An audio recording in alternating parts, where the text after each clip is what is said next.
I love it when a plan comes together. Right. John White is from Lawrence Berkeley National Laboratory. He's the storage architect at the High Performance Computing Services Group at Lawrence Berkeley National Laboratory. He is also on staff at the University of California, Berkeley, where he is the HPC storage lead for the highly successful Berkeley Research Program. You may also know him from a past life of marketing your DF output hang with the first 2 generations of GPFS WAN at SD. You know? I've talked to you on the phone a lot. I bet that's true, because man, that really brought us down hard at one time. It brought a lot of people down hard. Yeah, you know, so choose Lustre. You know, I really love saying Lawrence Berkeley National Laboratory. I'm going to stop saying Lawrence Berkeley National Laboratory any second. Lawrence Berkeley National Laboratory. No, I'm stopping now. Lustre in a condo computing environment. John White, ladies and gentlemen. Please right this way, thank you. Hello.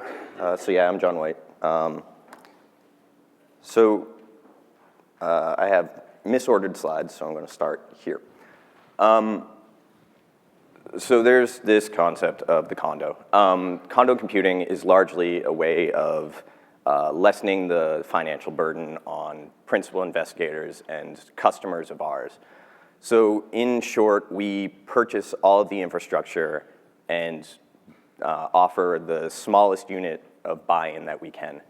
So that means we purchase things like we provide the interconnect, we provide a global parallel file system, NAS file systems for software modular farms, a scheduler, all the normal stuff you would have in a HPC cluster. In turn, we're able to provide a really small buy-in cost for our customers. Somewhere on the order of 4 compute nodes is the minimum buy-in, and we have chunks of 4 from there. So at the lab itself, we are the HPCS group, High Performance Computing Services. We provide institutional expertise for managing and designing HPC resources. We have about 17 clusters. 4 of those clusters were our compute pools for our condo. We basically fill the gap between the high level at NERSC and the low level, grad student cluster. So if you have anything in between there, you come to us and we'll help you out.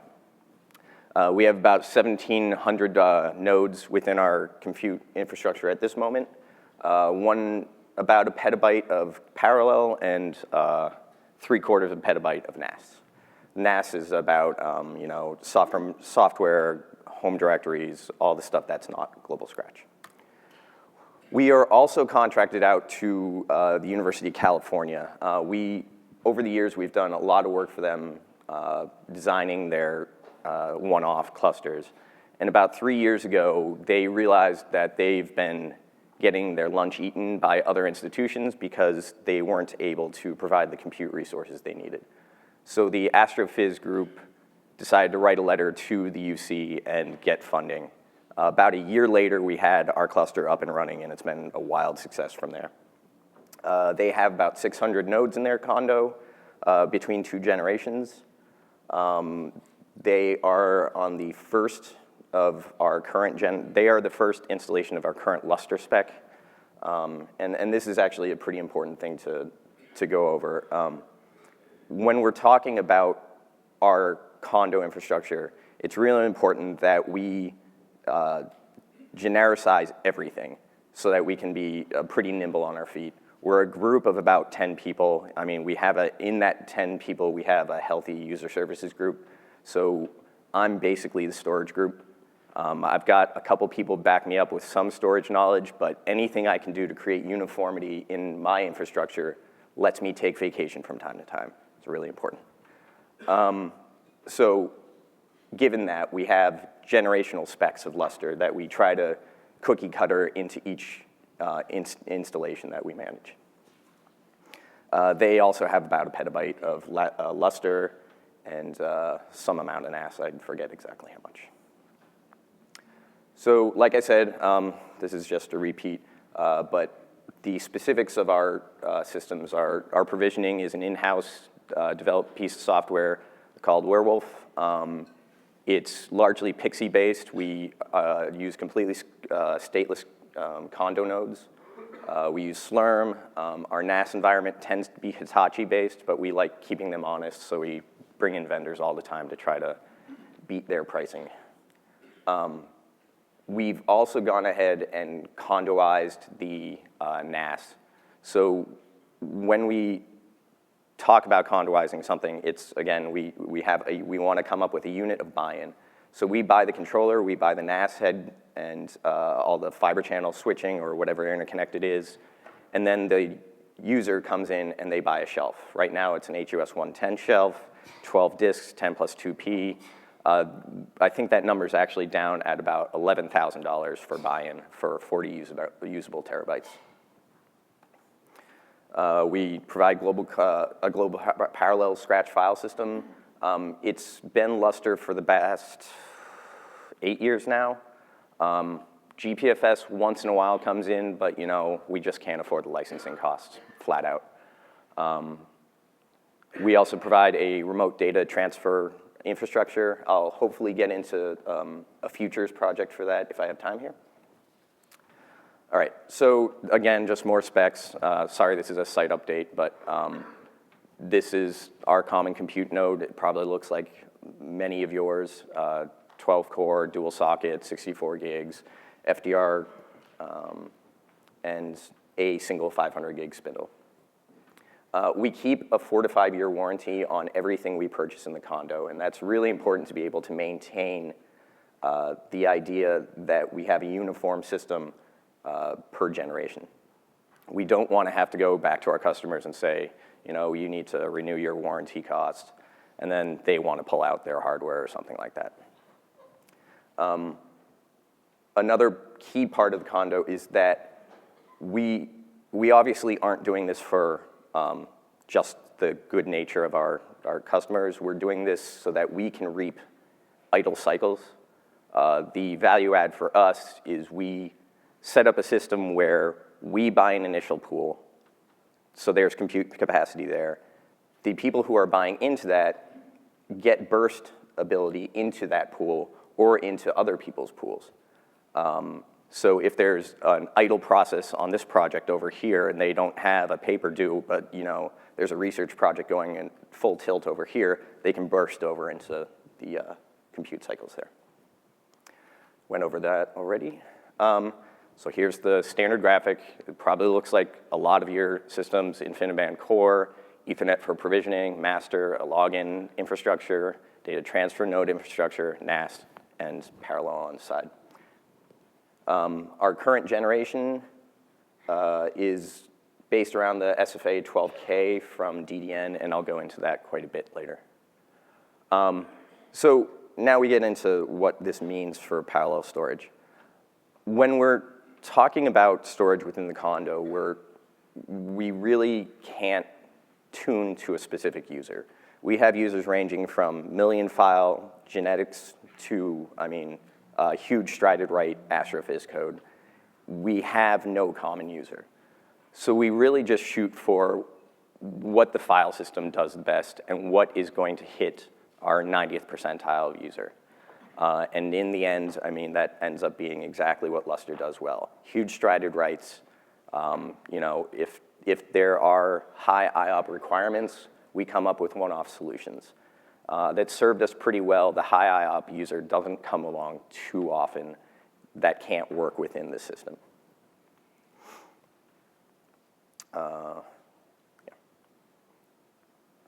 So given all this, procurements are amazingly simple. If we have a customer come to us and say, I need this amount of compute, we are able to go and say, here's a price list we have. We've worked it out with Lenovo, Dell, and HP or someone. We have a price list that'll last for 1 year commonly that has 3 types of nodes. We have a standard compute node. We have a large memory node that is the standard compute node with a bunch of memory. And we also have GPU nodes, again, standard compute node with a bunch of GPUs. So we just give them the price list. You say how much you want. They say they want that. We send it to procurement. Nothing else in between. If they want some NAS capacity for longer term storage and not for high performance of any sort. We actually discourage them from using it for job runs or anything. They can get the same type of price list and go from there. So our common Lustre environment, this is the previous generation, was based on the DDN 9900. It's probably the same as everyone else's 9900 install. It was Dell 2950s, 4 of them, failover MDS. I think we used Dell R610s for those. 24 gigs of RAM seemed to be the sweet spot at the time. This was about 5 years ago. IBSRP, QDR, and the EF3010, which is a really weird thing that DDN just made to satisfy an edge. I think it was Dot Hill or something. Our current gen is the DDN 12K. Originally, it was just the straight 12K with no embedded stuff. And we were putting, I think, R610s in front of it. And that comes into play a bit. When we did our initial procurements of the 12K, it was problematic with our provisioning system. For some reason, and we still haven't figured this out, when we PXE boot our nodes, the performance from the block layer all the way up to the file system was significantly hurt. I think it was on the order of 3 to 5 gigabytes a second when all of the storage was involved. So as a result, we ended up keeping a quarter of the storage off to the side and one OSS off to the side, and put into production 3/4 of the file system, and just went to town and tried to fix it on the side while we were in production.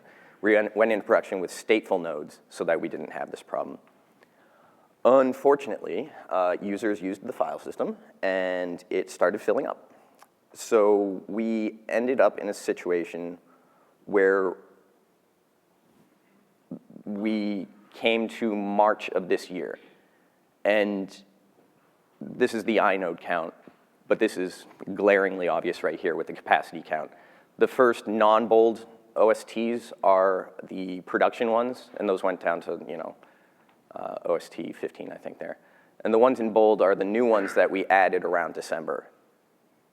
So around December, when we added them, you can see that the weighted algorithm suddenly kicked in a very, very aggressive way. I was suddenly getting calls every day, people saying their jobs were taking 10 times longer to run. It wasn't just the 1/4 performance, because the weighted algorithm was focusing just on filling up those new disks. It was the contention on top of that single, the 1/4 of the storage. Take it even a month later, the growth was at the top now. We started getting calls that we couldn't even, when we adjusted the tuning algorithm to actually give them back performance, we started really hitting the wall as far as OSTs go. They were getting EIO, device full errors constantly. So we had to do something very quickly.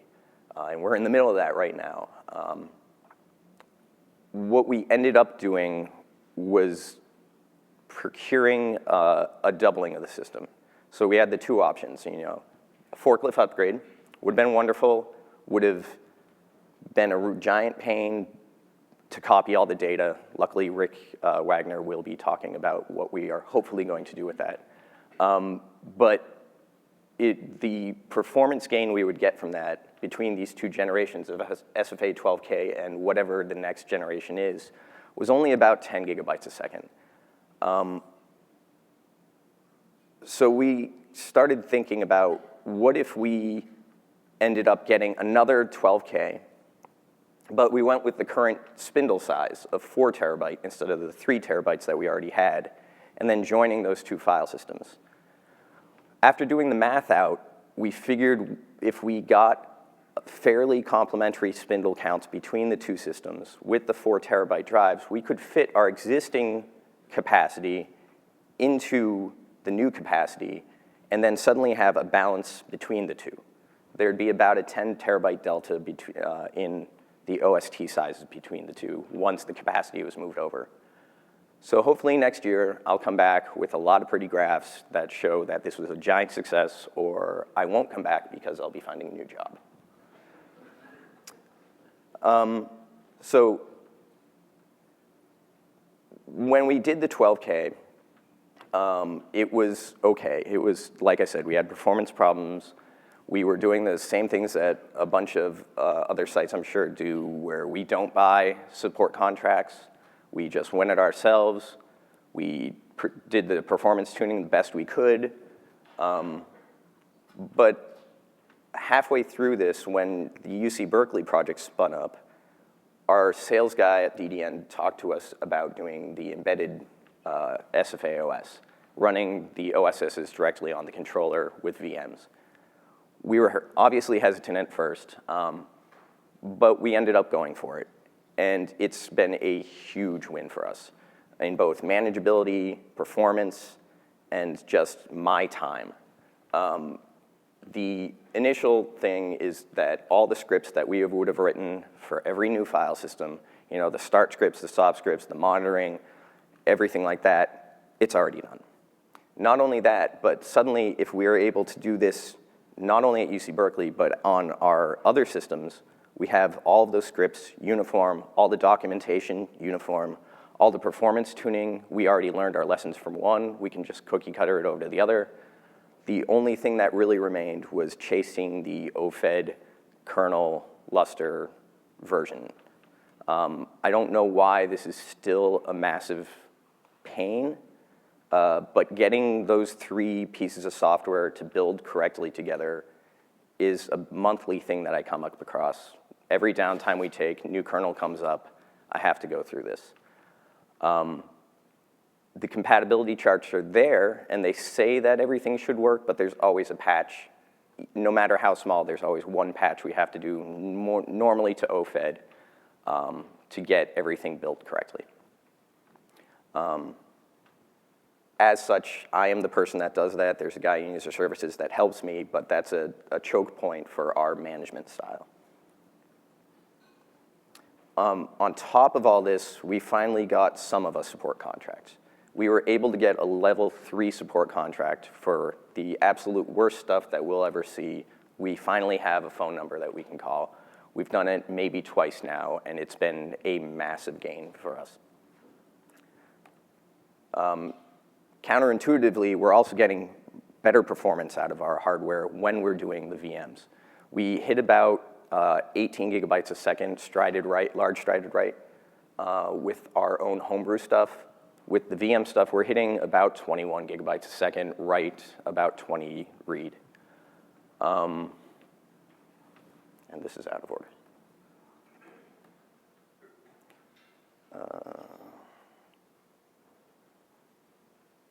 So I went over all this stuff already. The other part, sorry, I was a bit distracted here. Going back to the issue with the forklift upgrade, the problem we've generally had, and Rick will again go into this a lot, we are an rsync shop when it comes to data copying. I mean, there were very few other tools out there. There were a few, you know, MPI CP has existed for a while, but that doesn't really pay attention to Lustre stripes. So when we talk about moving file systems and moving data, I generally have to grab someone from user services. We spend days and days and days figuring out a map of what rsyncs to run on what nodes, and then we just go to town and keep hand-holding this process throughout the whole time. When we're talking about downtimes, because of that, I have no way of saying this downtime is going to take this long to do this file migration. It drives my boss insane. We're working on a solution, or working to get a solution to this.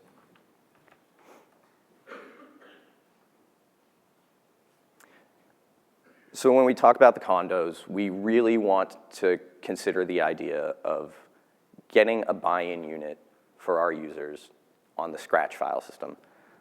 Traditionally, this has been a complete non-starter for us. Institutionally, we are not able to buy hardware upfront and then resell it.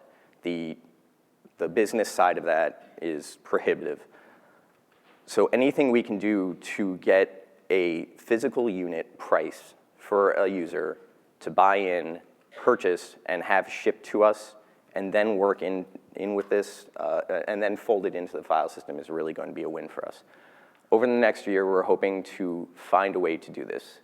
Obviously, there are two ways to do it, but one wrinkle in this whole equation is we really like to give the user the ability to pull their hardware back out.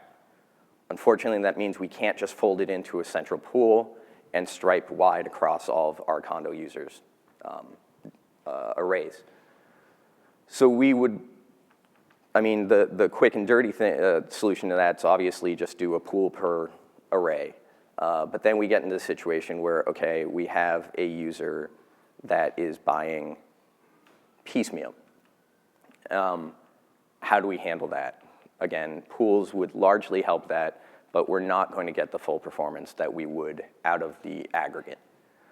So we're hoping to start playing with the QoS threshold RR and the QoS prio free. Those are the values that were helping us with the previous balancing. It was too, unfortunately, our situation was too aggressive for those to really help, and that's why we're buying the new storage. But we really hope that we will be able to set up a system that automatically is reading values and then tuning those tunables. Now, on the UCB side, this might be a lot easier. We might actually be able to purchase capacity ahead of time and then sell it off to them, but that's bean counter stuff. That's not for me. The other bit of future work that we're looking towards is DTNs as a service and working the same type of idea. Currently, we have a DTN cluster, or we're spinning up a DTN cluster for our global Scratch file system. What we'd love to be able to do is centralize all of the transfer nodes that we manage already. We manage about 10 to 15 right now in various parts of the lab at all sorts of different detectors and beam lines and stuff like that. There'll be an accelerator with a detector. That detector will have an array attached to it, and then we manage a data transfer node sitting right next to that. What we would hope to be able to do is work with our networking group and get all of those VLANs that are just sitting out there piped into our central infrastructure, and then just have people buy in the data transfer nodes themselves. Suddenly we can use that capacity for ourselves as well as other people and stripe across a very wide stripe and hopefully transfer to other institutions much more efficiently. The question there becomes funding. That should be an easy enough one to answer. This also goes back to the management thing that I've been talking about. We have a sick focus on trying to simplify the management of everything, from our provisioning system to things like this. On top of all that, we heavily use Globus Online for our data transfer nodes. I forget what the level is, but we are one of the, we bought into their scheme. What we were able to do is provide we were able to request a few features. One of the main features is Google Drive integration. We have Google Drive unlimited accounts on both the UC Berkeley and the LBL side. What we would love to see, and what should be coming very soon, is Google Drive as a Globus endpoint, so that it's completely seamless. Right now, we don't have a way to use all this massive archival capacity we have. We just have one-off Python tools that shove it up. If we can set it as an endpoint, suddenly we can stripe across, and we'll see where that goes. This allows us to stay out of the archive game, something we have done religiously. We have no interest in backups. We always farm that off to someone else. I think that's it. Any questions? Well, I've got the microphone. Ben, you caught me where I live. Mm-hmm. So thanks. Yeah. That's one. Two, are you walking off the stage? No, I'm going to run. Okay, yeah. No, you're just going for a walk. So, yeah, I got about 1 billion questions. Let me just suffice to say I know a guy, and I'd like to see him talk to you. Have you considered the possibility of using Z-pools? We have. Traditionally, it's not our strong point. We're working on the investigation stage with that. We certainly like the technology, but the horror stories, while they are lessening, are still there. So we just don't trust it quite yet. All right, useful. Anyone else? Oh, man, sorry, I needed that. I'm trying to work it off, you know. Just curious, can you talk about your thought process about why you didn't mention rebalancing using LFS migrate or something like that? So that was largely a downtime concern. The immediate need was to address the problem that we had.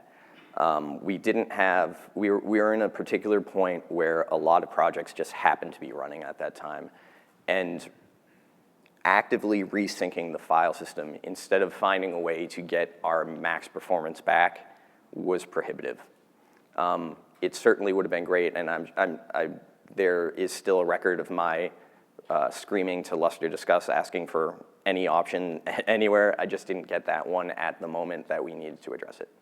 So are you saying that you didn't have the performance, bandwidth, whatever, to do an LFS migrate while it's live? Right, live at the time. I guess we're fortunate to have had enough bandwidth to do rebalancing all this. Yeah, I mean, we have 1,700 nodes hitting a 20 gigabyte a second file system, and it's actually not 20 gig, it's probably 15 at that, in this configuration. So when things are going full bore, we just don't have the capacity, the performance envelope to do that kind of thing. Got it, thank you. Anyone else? All right. Oh, boldly springing into action. No, I'm grateful for that. Thanks. Appreciates it too.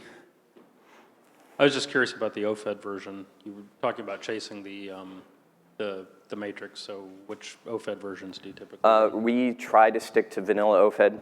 That's probably the biggest challenge. So the upstream community, not the distro or the. Yeah, OFED.org, or yeah, Open Fabrics Alliance version, and we're sticking to, I think it's 3.18 right now. And that's been a little better, but there is currently a set of, I think, a 6-line patch that we have to do every time we rebuild. The other thing is RPM, build, and CPUs. For some reason, that never gets set in our environment. So I always have to do export that and then build. So I'm curious why that's always been that way.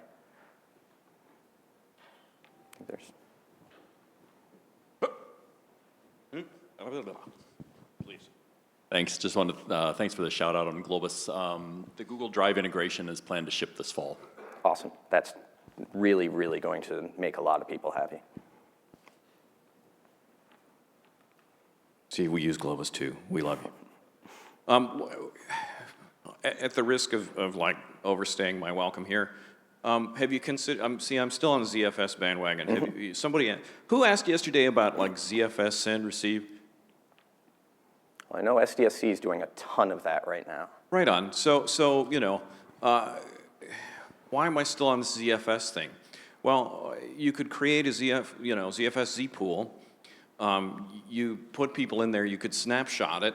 That's the key. The presentation yesterday about snapshotting the whole file system and having a mountable file system is incredibly attractive. And the bitchin' thing is this send receive, right? So you got your snapshot, or and you just send it out someplace. Right, and that goes back to the manageability question. And if we're moving away from a non-custom, an actual vendor-supported situation, back to a point where I have to manage it and I can't take vacations anymore, there's a little bit of a problem there.